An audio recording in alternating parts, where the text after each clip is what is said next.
Assalamualaikum warahmatullahi wabarakatuh. Perkenalkan, nama saya Lisa dengan NIM 2311011 kelas PAI 5A.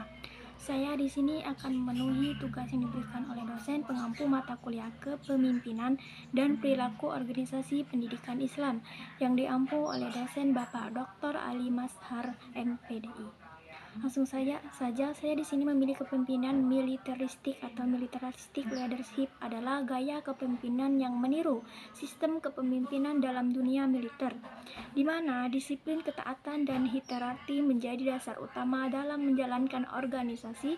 Pemimpinan ini dengan gaya ini menekankan yaitu ketegasan, kekuasaan, dan kendali penuh terhadap bawahannya, serta menuntut setiap anggota untuk patuh dan tunduk tanpa banyak perdebatan terhadap industri yang diberikan.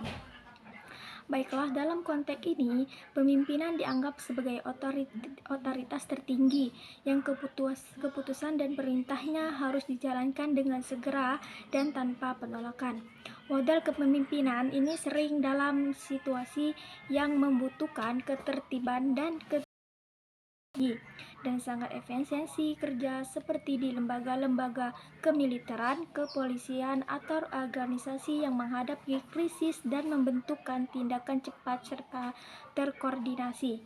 Adapun ciri-ciri kepemimpinan militeristik yang pertama yaitu disiplin yang ketat. Setiap anggota organisasi dituntut untuk mematuhi peraturan dan menjalankan tugas sesuai standar yang telah ditentukan.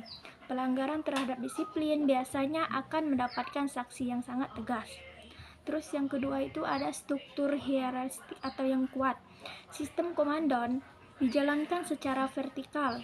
Setiap ditingkatkan memiliki wewenang dan tanggung jawab yang jelas, sehingga bawahan tidak bisa melangkahi atasan dalam pengambilan keputusan. Yang ketiga yaitu ada perintah bersifat atau mutlak. Perintah pemimpin harus dijalankan tanpa perdebatan atau bawahan diharapkan lebih fokus pada pelaksanaan bukan pada pemerintahan keputusan. Yang keempat itu ada kontrol dan pengawasan ketat, yang mana kepemimpinan biasanya melakukan pengawasan secara langsung dan terus-menerus untuk memastikan semua perintah dijalankan sesuai dengan rencana. Yang kelima yaitu ada ketaatan dan loyalitas tinggi. Loyalitas kepada kepemimpinan dan organisasi menjadi nilai utama anggota yang setia, biasanya mendapatkan penghargaan, sementara ketidakpatuhan dapat menimbulkan konsekuensi yang sangat berat. Jadi kelebihan kepemimpinan militeristik ini juga dapat menumbuhkan disiplin yang sangat tinggi, karena segala sesuatu yang diatur dengan ketat, anggota terbiasanya bertindak sesuai aturan dan tanggung jawab. Terus yang kedua yaitu ada efisiensi dalam situasi darurat. Ketika waktu dalam keadaan tidak memungkinkan, banyak diskusi atau sistem komando yang tepat sangat membantu dalam pengambilan keputusan ini. Terus yang ketiga itu ada kepatuhan dan ketertiban organisasi yang terjaga. Semua anggota bekerja sesuai dengan perintah sehingga menimbulkan kekacauan dan konflik internal. Yang keempat yaitu ada pemimpin memiliki kontrol yang sangat penuh. Hal ini memastikan arah organisasi tetap konsisten dan berfokus pada tujuan yang telah ditetapkan. Terus kelemahan kepemimpinan militeristik ada beberapa. Yang pertama itu kurangnya kreativitas dan inisiatif bawahan. Karena bawahan hanya menjalankan perintah, mereka cenderung pasif dan tidak terbiasa berpikir kritis atau memberi ide yang sangat baru. Yang kedua yaitu ada hubungan pemimpin bawahan yang kaku.